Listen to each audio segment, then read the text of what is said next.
My mum canceled my wedding, saying, "We're not funding this circus." My name is Araminta Vance. My mother's words cut sharper than glass.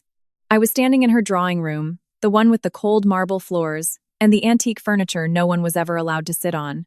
My wedding binder was clutched in my hands. It was heavy with 3 years of dreams, fabric swatches, pressed flowers, and pictures of smiling couples I'd torn from glossy magazines. I was 26 years old, and I was about to marry the only man I had ever truly loved. I had just come from a final meeting with our caterer. The excitement was a warm buzz under my skin. My fiancé, Gideon, had already left for his job at the local comprehensive school, and I'd stopped by my parents' house on the way home, eager to share the last little details. My mother, Beatrice Vance, was sitting in her favorite wingback chair, the one that faced the perfectly manicured rose garden. She held a cup of Earl Grey tea, her posture as flawless as the bone china in her hands. She didn't look up at me. She just stared out the window at a world she had arranged to her liking. "We're not funding this circus," she said. The words were so quiet, so devoid of anger that for a moment I thought I had misheard. The ticking of the grandfather clock in the hallway suddenly felt deafening. The air in the room, which was always kept at a precise 20 degrees Celsius, felt like it had dropped to freezing. Then my sister, Cecily, who was perched on the arm of the Chesterfield sofa like a porcelain doll, looked up from her mobile phone. A slow, satisfied smirk spread across her face. It was a look I had seen my entire life, usually right before my world was about to shrink a little more. "Maybe next time you'll choose someone appropriate," she added, her voice dripping with false sympathy. I looked from my sister's triumphant face to my mother's rigid back. I saw the wedding binder in my hands, the one filled with all my simple, happy plans. A circus. That's what my love, my future, my happiness was to them. An embarrassing, low-rent pantomime.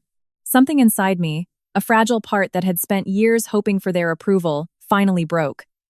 But it didn't break into tears. It shattered and reformed into something hard and clear, like a diamond. Before I tell you how everything flipped, like and subscribe, drop a comment. Where are you watching from? I didn't argue. I didn't raise my voice. I didn't give them the satisfaction of a single tear. I closed the binder with a soft click. I looked directly at the back of my mother's head and said one word: understood. That was the moment everything changed.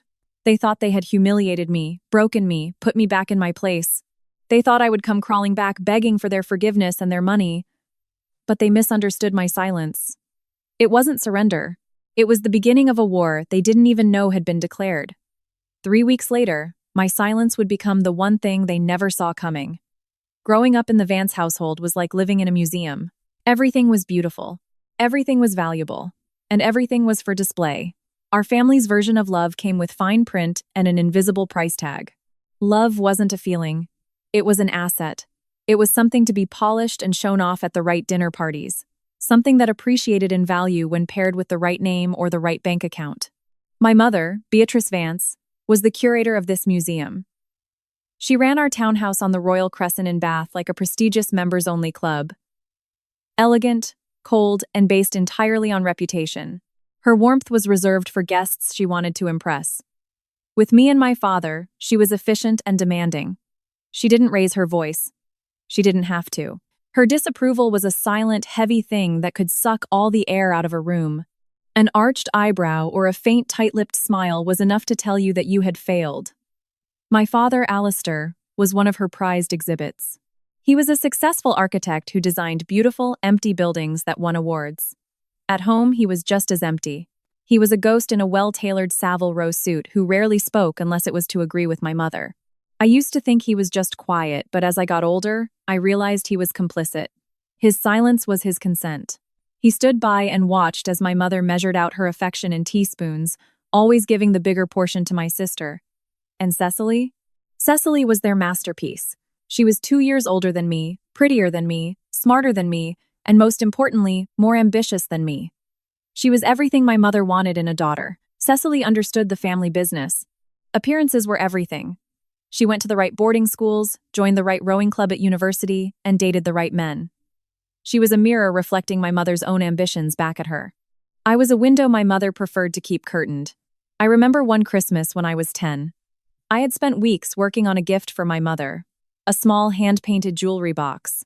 I had used all my pocket money to buy it and had painstakingly painted tiny sea turtles on the lid because she'd once mentioned she liked them. On Christmas morning, I gave it to her, my heart pounding with hope. She opened it, looked at the turtles, and gave me a thin smile. "How quaint, Araminta," she said, before setting it aside to open Cecily's gift. Cecily had used our father's credit card to buy her a silk scarf from a designer boutique in Mayfair. My mother wore that scarf for the rest of the day. My little box was put in a drawer and never seen again. That was the pattern of my life. My efforts were quaint. Cecily's were impressive. When Cecily got married to a man whose family owned a shipping company, my mother was ecstatic. She threw a garden wedding that was featured in the pages of Tatler magazine. There were articles about the union of two of Somerset's finest families. My mother spent a year planning it, obsessing over every detail from the imported French lace on Cecily's dress to the string quartet that played Vivaldi. It wasn't a wedding, it was a coronation, and my mother was the queen mother beaming with pride. My wedding was never going to measure up. I wasn't marrying for status or for a feature in a glossy magazine.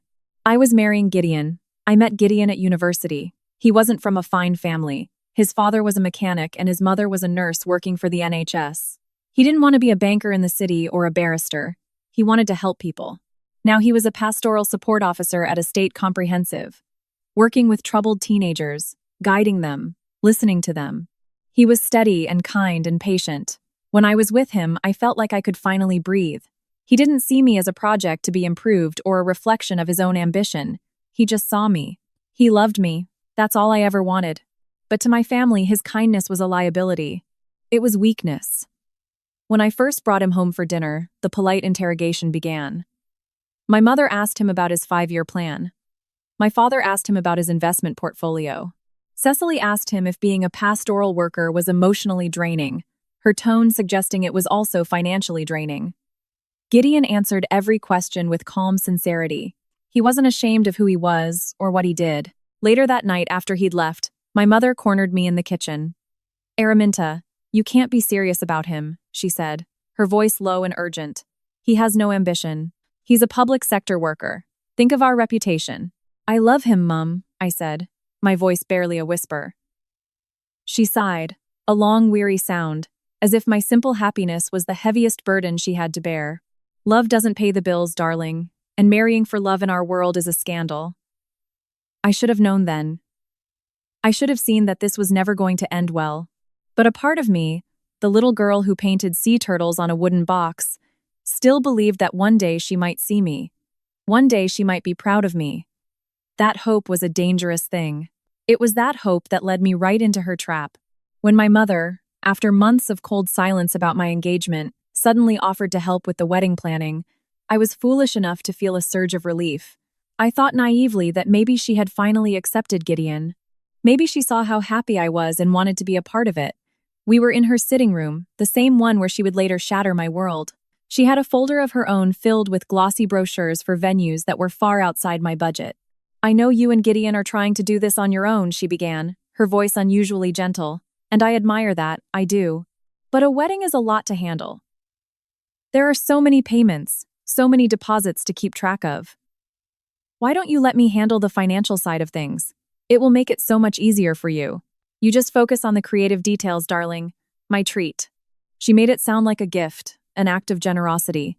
She said she would manage the vendor contracts and make the payments directly from a family account to simplify the paperwork. I was so desperate for her approval, so tired of the tension that I agreed. I thanked her, feeling a warmth spread through my chest for the first time in years. I saw it as an olive branch. I didn't realize it was a weapon. For the next few weeks, everything seemed perfect.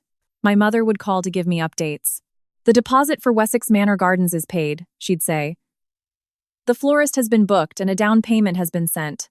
She sounded engaged, even happy. I let myself believe the fantasy. I let myself believe we were a normal mother and daughter planning a wedding together. The first crack in the facade appeared a month before the wedding date. It was a Tuesday afternoon. I was at my flat addressing invitations when the phone rang. It was a woman named Sarah, the events coordinator from Wessex Manor Gardens, our dream venue. "Hi, Araminta," she said, her voice laced with confusion. "I'm just calling to follow up on your cancellation. We have another couple interested in your date, so I wanted to confirm you won't be needing it." I felt the fountain pen slip from my fingers. "Cancellation?" I didn't cancel anything. There was a pause on the other end. Oh, well, we received an email and a formal cancellation notice last week. It said due to unforeseen family circumstances, the wedding was off. Your signature was on the form. My blood ran cold. Can you send me a copy of that notice? I asked, my voice shaking slightly. She agreed. A minute later, an email landed in my inbox. I opened the PDF attachment. There it was, a cancellation form for Wessex Manor Gardens. And at the bottom, in perfect flowing script, was my name, my signature, except I hadn't signed it. I stared at the screen, my heart hammering against my ribs. It was a flawless imitation of my handwriting, a forgery, the kind of forgery someone could only pull off if they'd had years of practice, maybe from signing school permission slips or birthday cards. Before I could even process it, my mobile buzzed again. It was our florist, then our caterer, then the photographer. One by one, they all told me the same story. They had received cancellation notices, all with my forged signature. Every vendor thought I had canceled my own wedding. My dream, so carefully built, was being dismantled piece by an invisible hand. But I knew whose hand it was. I left my flat in a daze and drove straight to my parents' house. I didn't call first.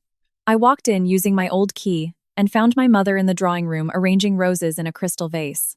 She looked up when I entered, a placid, questioning smile on her face. I held up my phone showing her the forged document.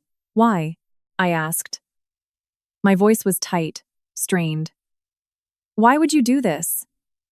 She didn't deny it. She didn't even flinch. She simply took a rose, snipped the end of its stem with a small pair of silver scissors, and placed it perfectly in the arrangement. Her calmness was more terrifying than any rage. It's for your own good, Araminta, she said, her eyes finally meeting mine. They were as cold and clear as ice. You're marrying beneath yourself. I couldn't stand by and watch you ruin your life. This will be a difficult lesson, but one day you'll thank me. Cecily appeared in the doorway behind her, drawn by the confrontation. She leaned against the frame, arms crossed, a smug look on her face. She's right, you know, Cecily said. We're just protecting you from your own bad decisions. I stood there surrounded.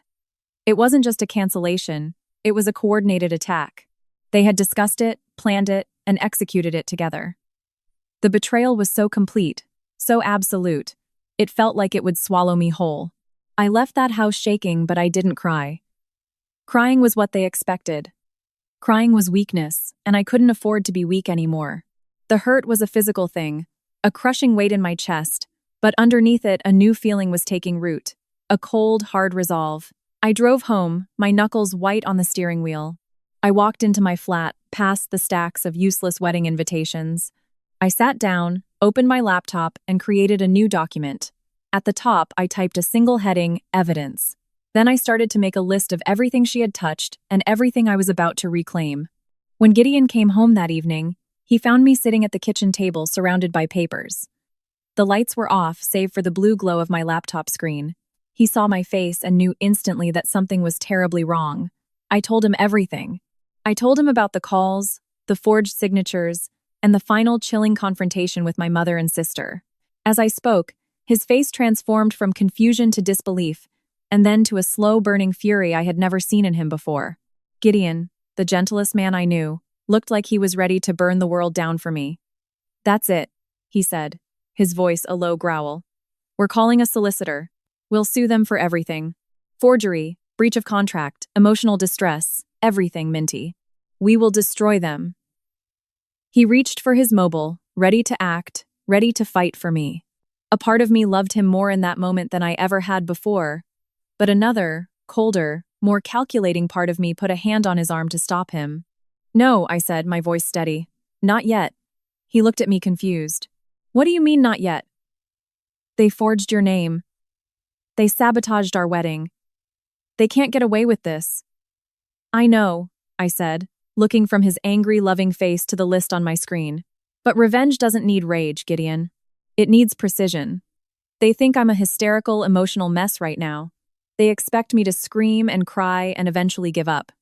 We're not going to do what they expect. I needed to understand the whole picture. My mother's cruelty had always seemed purely emotional, a tool to control me. But this was different. It was methodical. It was criminal. There had to be more to it than just her disapproval of him. Over the next few days, I channeled all my grief and anger into a single focus, finding out why. I started with the payments my mother had claimed to make. I had copies of the original contracts with the vendors, which listed the deposit amounts. My mother had told me she was paying them from a family account. I needed to know which one. I went through old bank statements that my parents had given me years ago, the ones I had filed away and forgotten about. Most were from standard current and savings accounts, but then I found a folder tucked away at the very back of my filing cabinet. It was thin with only a few old statements inside. The account name was strange. Araminta Vance Bear Trust Account. I barely remembered it. My parents had told me it was a small savings account my grandfather had opened for me for university, and that the money had all been used for tuition fees. The last statement in the folder was from over 5 years ago.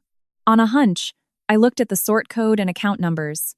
Then, I pulled up the initial deposit receipts from the vendors, the ones my mother had so helpfully forwarded to me weeks ago as proof of payment. I compared the numbers. They matched. My heart started beating a frantic rhythm against my ribs. The payments she had made to the vendors, the ones she had used to gain control of my wedding, hadn't come from her account.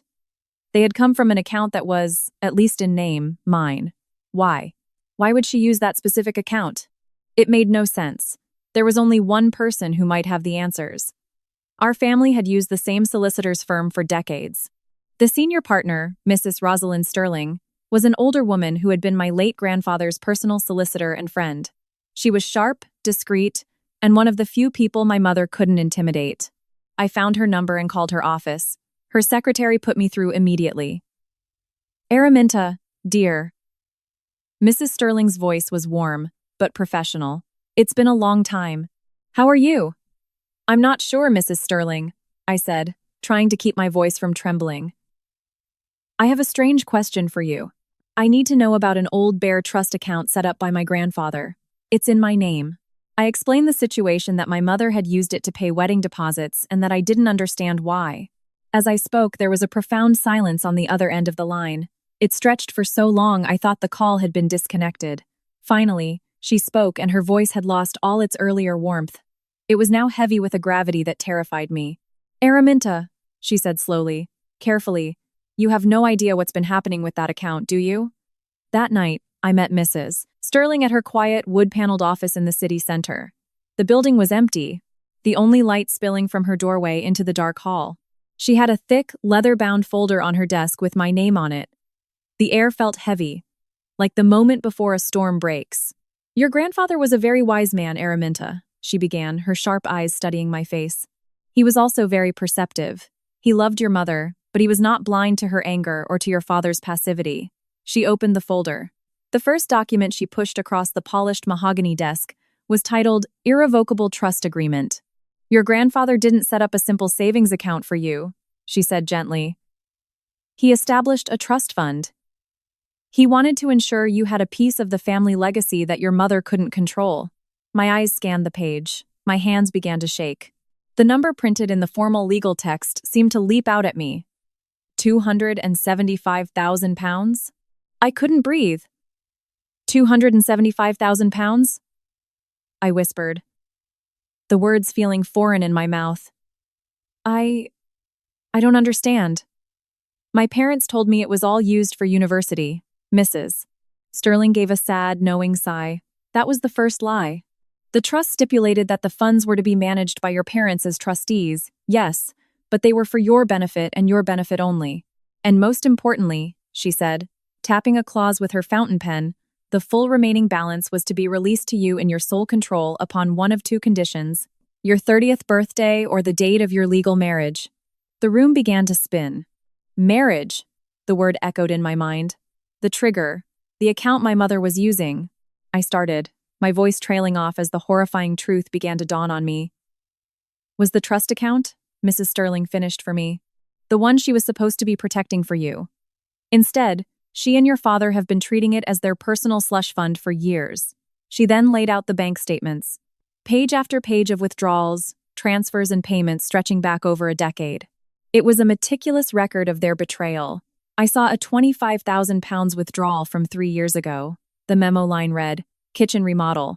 Our kitchen was remodeled 3 years ago. I saw a transfer of £50,000. The memo, seed funding, C. Vance Designs. That was the money they had given Cecily to start her failing boutique. They hadn't given it to her.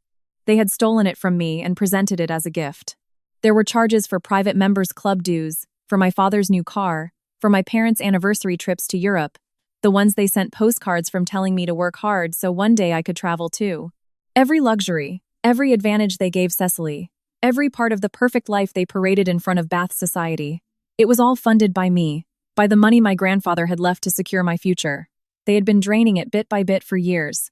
They had stolen over £150,000. The final piece of the puzzle clicked into place with sickening clarity. If I had gotten married, I said, looking up at Mrs. Sterling, my eyes burning but still dry, the trust would have been dissolved. The final balance would have transferred to me. An audit would have been triggered to close the account. Exactly, she confirmed. The solicitors for the trust would have requested a full accounting of all expenditures. They would have been exposed instantly. Forgery, embezzlement, fraud. They would have been ruined socially and legally. Canceling my wedding wasn't about their embarrassment over Gideon. It was never about my happiness or my choice of husband. It was about hiding their theft. They didn't sabotage my future out of snobbery. They did it out of pure criminal self-preservation. They were protecting their secrets, not me. I sat there, staring at the proof of their decade-long deception. The emotional neglect I had felt my whole life suddenly had a price tag. The favoritism, the dismissals, the constant feeling of being less than, it was all a deliberate strategy to keep me in the dark, to make me feel unworthy of asking questions. I slowly gathered the papers into a neat stack. The shaking in my hands had stopped. The hurricane of pain inside me had settled into a dead calm eye. I felt a strange, chilling clarity wash over me. This was so much bigger than a canceled wedding. I looked at Mrs. Sterling, the woman my grandfather had trusted to watch over me. They didn't just cancel my wedding, I whispered, the words like chips of ice. They canceled their peace. The days that followed my meeting with Mrs. Sterling were strangely calm. The storm raged inside me, but on the surface, my life was still. I went to work. I had dinner with Gideon. I planned a future that felt both more real and more terrifying than ever before. Gideon, now fully aware of the scale of the theft, had moved past his initial rage. He became my anchor. He didn't push or pressure me. He just sat with me in the evenings, holding my hand while I stared at the copies of the bank statements, the numbers blurring into a testament of my entire childhood. He would make me a cup of tea and simply say, "Whatever you decide to do, I am with you." Deciding was the hardest part. Filing a lawsuit wasn't just a legal action, it was a declaration.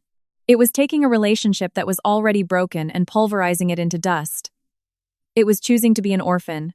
There were moments late at night when the little girl inside me would whisper, "But she's still your mother." I had to remind that little girl that a mother doesn't steal from her child. A mother doesn't sabotage her happiness to cover her own crimes. After a week of sleepless nights, I called Mrs. Sterling. "File it," I said, my voice clear and steady. "File everything." The process was quiet, just as I'd wanted. There were no dramatic confrontations, no screaming phone calls. There was only the silent official delivery of a legal summons. I imagined the moment the courier arrived at their pristine front door on the Royal Crescent. I imagined my mother's manicured hand taking the envelope, her brow furrowed in annoyance at the interruption. I imagined her slicing it open with her silver letter opener, her expression shifting from confusion to cold reptilian fury. I imagined my father's face paling as he read the words, Araminta Vance versus Beatrice and Alistair Vance. The words themselves were an act of war. They responded, of course. Their solicitor, a man who smelled of expensive cologne and cheap ethics, sent back a letter filled with denials and accusations. They claimed the trust funds were used for my upbringing and elite public school education, that the withdrawals were all for my direct benefit. They painted me as an ungrateful daughter, manipulated by a greedy fiancé, throwing a tantrum because her wedding was postponed. They were building their narrative, the one they would tell all their friends at the local country club. They were preparing to make me the villain. But Mrs. Sterling was unfazed. "Lies look flimsy on paper, Araminta," she told me over the phone, "and they look even flimsier under oath." The court date arrived on a crisp autumn morning. The sky was a brilliant, cloudless blue. It felt like a betrayal that the world could be so beautiful on the day I was set to destroy my own family. Gideon held my hand as we walked up the stone steps of the Bristol Civil and Family Justice Center. He was wearing his best suit, his jaw set in a protective line. I wore a simple navy blue dress, my hair pulled back. I wanted to look calm, serious, and unbreakable. We saw them across the grand echoing hall. My mother, my father, and Cecily. They stood together, a united front of denial. My mother was dressed in a Chanel suit, her pearls glowing at her throat. She looked like she was attending a charity luncheon, not a fraud hearing. But for the first time, I could see the cracks in her perfect facade. There was a tightness around her mouth, a faint, almost imperceptible tremor in her hand as she clutched her handbag. My father stood slightly behind her, his face a stoic mask. And Cecily? Cecily looked at me with pure, unadulterated hatred. Her eyes, so much like my mother's, narrowed into slits. She whispered something to my mother, who then turned her head and looked directly at me. Her expression was not one of anger or of sadness. It was one of utter bewilderment, as if she was looking at a stranger who had committed an unspeakable act against her. She looked at me like I had betrayed her. Inside the courtroom, the air was thick with tension. The proceedings began, and Mrs. Sterling laid out our case with cold, methodical precision. She started with the wedding. She presented the forged cancellation notices, alongside a report from a handwriting expert confirming the signatures were not mine, but bore a striking resemblance to my mother's. My mother watched, her expression unchanging, as if this was all a minor inconvenience. Then, Mrs. Sterling moved to the trust. She projected the bank statements onto a large screen for the entire court to see. Line by line, she walked the judge through a decade of theft. £25,000 withdrawn on April 12th for what the defendants claimed was home maintenance. In fact, it was for a custom marble island in their kitchen, Mrs. Sterling stated, her voice echoing in the silent room. She presented the receipt from the contractor. £50,000 transferred on June 3rd to fund a boutique for their other daughter, Mrs. Cecily Davenport, she continued. Gasps rippled through the public gallery where a few society reporters were now scribbling furiously in their notebooks. She went on. The holidays to Italy, the new saloon car for my father, the season tickets to the symphony, the private club membership fees. With every piece of evidence, my mother's composure began to fray. The color drained from her face. My father seemed to shrink in his chair. Cecily stared at the screen, her mouth slightly agape, as if seeing the sheer scale of the deception for the first time. When it was my mother's turn to take the stand, she tried to maintain her air of aristocratic grace. She spoke of her love for me, her deep concern for my well-being. I was only ever trying to protect her, she said, dabbing a tearless eye with a silk handkerchief. The money was for her benefit. A stable home is a benefit. A successful sister is a benefit. It was a family fund to be used for the family. Mrs. Sterling approached the witness box. Mrs. Vance, she asked, her voice dangerously soft, did you ever at any point inform your daughter Araminta that you were using her trust fund left to her by her grandfather to pay for your kitchen renovations? My mother hesitated. It was a family decision. That's not what I asked, Mrs. Sterling pressed. Did you tell Araminta you were taking her money? I am her mother. It is my duty to manage her finances as I saw fit. So you did not tell her? Mrs. Sterling concluded. And did you tell her when you forged her name on the wedding cancellation forms? That was a drastic measure taken out of love to prevent her from making a terrible mistake, my mother insisted, her voice rising, the first crack in her icy control. The judge, a man with a stern face and tired eyes, had heard enough. He held up a hand to silence her. He looked at the mountain of evidence, at the bank statement still glowing on the screen, and then he looked at my mother. His voice, when he finally spoke, was colder than hers had ever been. Love is not a defense for fraud. Mrs. Vance. Concern is not a defense for theft. He delivered his judgment swiftly. He found them guilty on all counts: misappropriation of funds, forgery, and intentional infliction of emotional distress. This court finds in favor of the claimant, Miss Araminta Vance, he announced, his voice booming in the stillness. All misappropriated funds in the amount of £152,000 will be returned in full to the trust. Additional damages for fraud are awarded in the amount of £75,000. My mother's hand, the one that had been trembling slightly, flew to her pearls.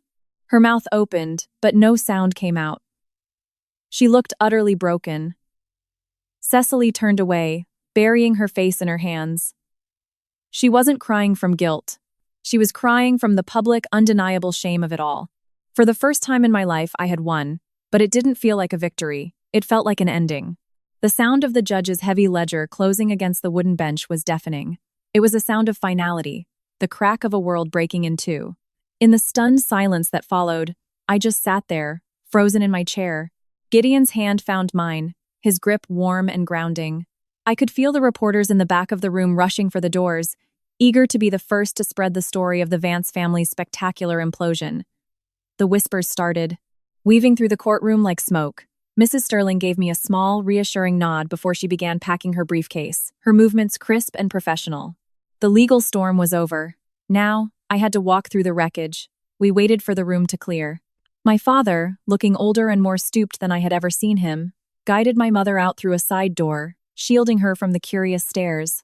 Cecily followed, her face streaked with mascara, refusing to look in my direction. They were a portrait of ruin, stripped of their dignity and their carefully constructed lies.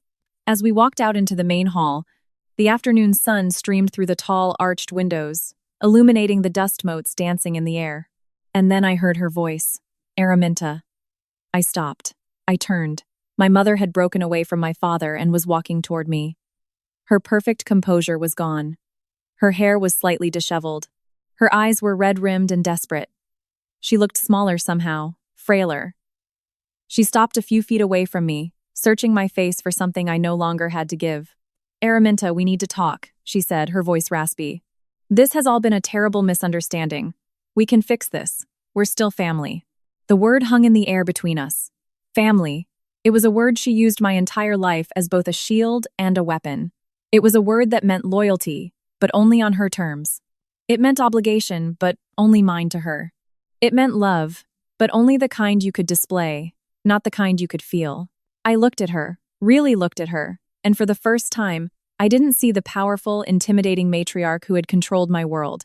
I saw a frightened woman, a woman who had spent her entire life so terrified of not having enough status, enough money, enough control, that she had devoured her own daughter's future to feed her insecurity.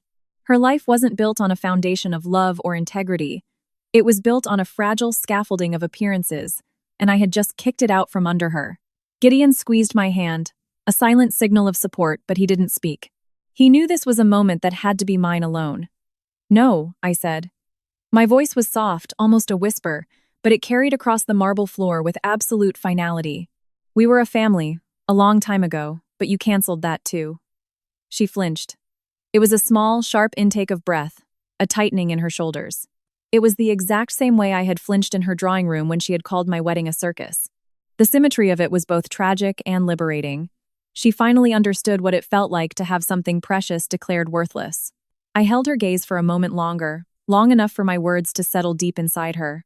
There was nothing left to say. There were no arguments to be had, no forgiveness to be begged for. We were past all of that. We were strangers now, connected only by a history of pain and a court order. Then I turned my back on her, and I walked away.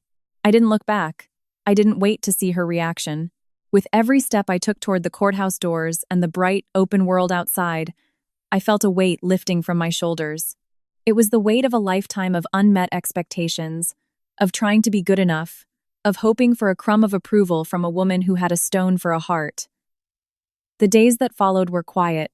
The story was in the local paper, of course a discreet article on page 3, detailing the lawsuit and the judgment. It was worded carefully, but the facts were damning. The Bath High Society my mother prized so much was ruthless. A scandal was entertainment, and the Vances were the new show in town. I went through the motions of cutting the final ties. I changed my mobile number. I deleted and blocked their numbers, their email addresses, their social media profiles. It was a strange, methodical process, like cleaning out a house after a death. Each click of the block button was a small funeral for a part of my past. Gideon was my rock. He knew that this wasn't a simple victory. He knew there was grief mixed in with my relief. He let me be silent when I needed to be silent. He held me when, one random Tuesday night while we were washing dishes, a wave of sadness washed over me and I finally cried. Not for the mother I had, but for the one I had never been given. "It's okay to be sad, Minty," he whispered, holding me against his chest. "You're mourning what should have been. It's the last piece of letting go." He was right. The lawsuit had severed the legal and financial ties. The confrontation at the courthouse had severed the spoken ones. But that night, in the safety of Gideon's arms, I severed the final invisible cord, the one that had tethered my heart to a ghost of hope, the hope that one day my family would love me for who I was. I was free, and in the silence they left behind, I could finally start to hear my own voice. 6 months passed. The chill of autumn gave way to the quiet cold of winter, and then melted into the vibrant, hopeful bloom of an English spring. The world turned, and so did I. The lawsuit faded from the society pages, replaced by new gossip, new scandals. The money, plus the damages, was transferred into a new account in my name, an account that my parents could never touch. It sat there, a quiet symbol of my independence, but the real prize wasn't the money, it was the peace. During those months, Gideon and I started over. We decided we still wanted to get married at Wessex Manor Gardens. It had been our dream venue, and I refused to let my mother's memory taint it. Reclaiming it felt important. It was like replanting a garden that had been trampled. This time, the planning was different. There were no binders filled with clippings meant to impress anyone. There were no stressful meetings or passive-aggressive phone calls. It was just me and Gideon sitting on the floor of our flat with a takeaway and a laptop. We made decisions together laughing. We chose a simple, elegant theme. We picked a menu of food we actually loved, not what was considered sophisticated. We made a playlist of our favorite songs, a mix of old soul and indie rock that would have made my mother cringe. Every choice was ours. Every detail was a reflection of us. The whole process was joyful, light, and easy. It was everything a wedding was supposed to be. I designed my own dress, a simple A-line gown made of soft, flowing crepe. I spent hours sketching it, and then I found a local seamstress who brought it to life. The act of creating it felt like I was stitching my new life together, thread by thread. Our wedding day arrived on a perfect Saturday in May. The sun was warm, and a gentle breeze rustled the leaves of the ancient oak trees at the venue. The gardens were in full bloom, a riot of white roses, lavender, and hydrangeas, their scent hanging sweet in the air. Our guest list was small. We had 50 people, not the 300 my mother had insisted upon for my first wedding. There were no business associates of my father, no society friends of my mother. There was only Gideon's large, loud, and loving family, who welcomed me as one of their own from the very beginning, and my closest friends, the ones who had listened to me cry and had cheered me on as I fought my way back to the light. It was a wedding filled not with connections, but with love. As I got ready in the bridal suite with my 2 best friends, there was a moment of quiet. My maid of honor, Sarah, looked at me, her eyes misty. "Are you thinking about them?" she asked softly. I knew who she meant. I looked at my reflection in the mirror. I saw a woman who was calm, who was happy, who was whole. The ghost of my family was not in the room with me. I had not invited them. "No," I said, and I was surprised to find that it was the honest truth. "I'm not." There was no father to walk me down the aisle. There was no mother to fix my veil. The thought, which once would have devastated me, now felt like a statement of strength. I didn't need anyone to give me away. I was giving myself freely and completely to the man I loved. I walked myself down that aisle. I walked slowly, deliberately, my eyes fixed on Gideon, who was waiting for me under the archway of blooming white roses. He was smiling, his eyes shining with tears. In that moment, he was the only person in the world. He was my partner, my champion, my home. He was everything they said wasn't enough, and I knew with a certainty that settled deep in my bones that he was more than enough. He was everything. Every step I took on that grassy aisle was a step I was reclaiming. Every smiling face I passed was a testament to the real family I had built for myself. This was not a circus. This was a sanctuary. We wrote our own vows. Gideon spoke of my strength, my courage, and the way I had taught him what unconditional love truly meant. When it was my turn, I looked into his kind, steady eyes and spoke from the heart. "You saw me when I felt invisible," I said, my voice thick with emotion, but steady. "You loved me when I didn't know how to love myself. You are my quiet place in a loud world. Today, in this garden we fought to stand in, I don't just choose you, I choose us. I choose this joy. I choose this peace, and I promise to choose it with you every day for the rest of my life." When the ceremony ended and the registrar pronounced us husband and wife, Gideon pulled me close. The crowd cheered, but all I could hear was the beating of my own heart. He kissed me, and it felt like the first day of the rest of my life. As we walked back down the aisle, hand in hand, he leaned in and whispered, "You okay?" I looked up at him, at my husband, and a smile bloomed on my face, genuine and radiant. The weight was gone. The ghosts were banished. I was standing in the middle of my own happiness, a happiness that I had fought for and won. "Better than ever," I said, and I meant it. In the months that followed our wedding, Gideon and I settled into a life that was beautifully, blissfully normal. We bought a small house with a garden for a dog we planned to adopt. We spent our weekends gardening and exploring the coast. My life was filled with small, quiet joys that, when added up, became a fortress of happiness. The drama of the past year began to feel like a story that had happened to someone else. I didn't seek out news of my family. I didn't have to. In a city as small and interconnected as Bath, news travels. It found its way to me in trickles, through mutual acquaintances who would awkwardly mention something they'd heard, or through news articles I'd stumble upon online. The first domino to fall was Cecily's boutique. Her business had been propped up by my stolen trust fund money from the start. Once that line of credit was cut off, and once the judgment forced my parents to liquidate assets to pay me back, there was nothing left to keep it afloat. The store, Vance Designs, held a massive going-out-of-business sale. A friend sent me a photo of the storefront, its windows plastered with bright yellow signs. I felt a brief, distant pang of something that might have been pity, but it passed quickly. Cecily had stood by and watched my mother forge my name. She had smirked as my world was torn apart. Her failure was not my revenge. It was a consequence. Next came the social fallout. The story of the lawsuit, with all its sordid details of theft and forgery, had become a permanent stain on the Vance family name. My mother, who had lived and died by her reputation, was now a pariah. The invitations to charity galas stopped coming. Her friends stopped returning her calls. I heard she had resigned from the board of the historical society she had chaired for a decade. She had built her entire identity on being a respected member of Bath's elite. Without that, I couldn't imagine who she was. My father's professional life suffered too. He was a man who relied on his reputation for integrity to secure contracts with wealthy clients. The word fraud is not good for business. Old clients became distant, and new ones were hard to come by. His firm, once a pillar of the West Country architectural scene, began to struggle. They had to downsize, letting go of staff they'd employed for years. Their world, built on a foundation of my money and their lies, was crumbling brick by brick, and my only role in its demolition was my absence. Then, the phone calls started. Not to my new number, which they didn't have, but to my office line at the interior design firm where I worked. The first time the receptionist told me my mother was on the line, a jolt of ice went through my veins.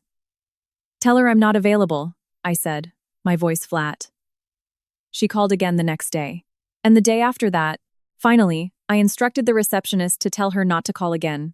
So, the calls were replaced by voicemails left on the general office line, which my boss, a kind and understanding woman who knew my history, would forward to me as audio files, letting me decide whether to listen. For weeks, I deleted them without listening. But one day, morbid curiosity got the better of me. I clicked on the latest file. My mother's voice filled my headphones. It was a voice I barely recognized. The clipped, authoritative tone was gone, replaced by something thin and pleading. "Araminta? Araminta, if you're listening, please just call me. Your father isn't well. The stress of all this. Just call us. We just want to talk. This has gone on long enough. We miss you." The manipulation was so transparent it was almost pathetic. She didn't apologize. She didn't take responsibility. She was trying to use my father's health as a lever to pry open a door I had bolted shut. I deleted the message. A week later, there was another one. This time it was Cecily. Her voice was sharp, angry, laced with desperation. "You did this, Araminta," she spat. "Are you happy now? Our lives are ruined because of you. Mum cries all the time.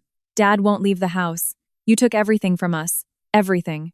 All because you couldn't handle a little criticism about your loser husband. I hope you're happy with what you've done." I listened to the entire tirade without a single flicker of emotion. The Cecily on the voicemail was the same Cecily who had smirked at me in the drawing room. She still believed they were the victims. She still believed I was the one to blame. They had learned nothing. I never picked up the phone. I never responded to an email. I didn't need to yell or scream or tell them how much they had hurt me. I didn't need revenge anymore. My revenge was my silence. It was my happiness. It was the beautiful, peaceful life I was building with Gideon. A life that had no room for their toxicity. They had built their lives on lies, and the simple, quiet weight of the truth had done my work for me. They weren't being punished by me. They were living in the prison they had built for themselves, and I was free. It's been 2 years now.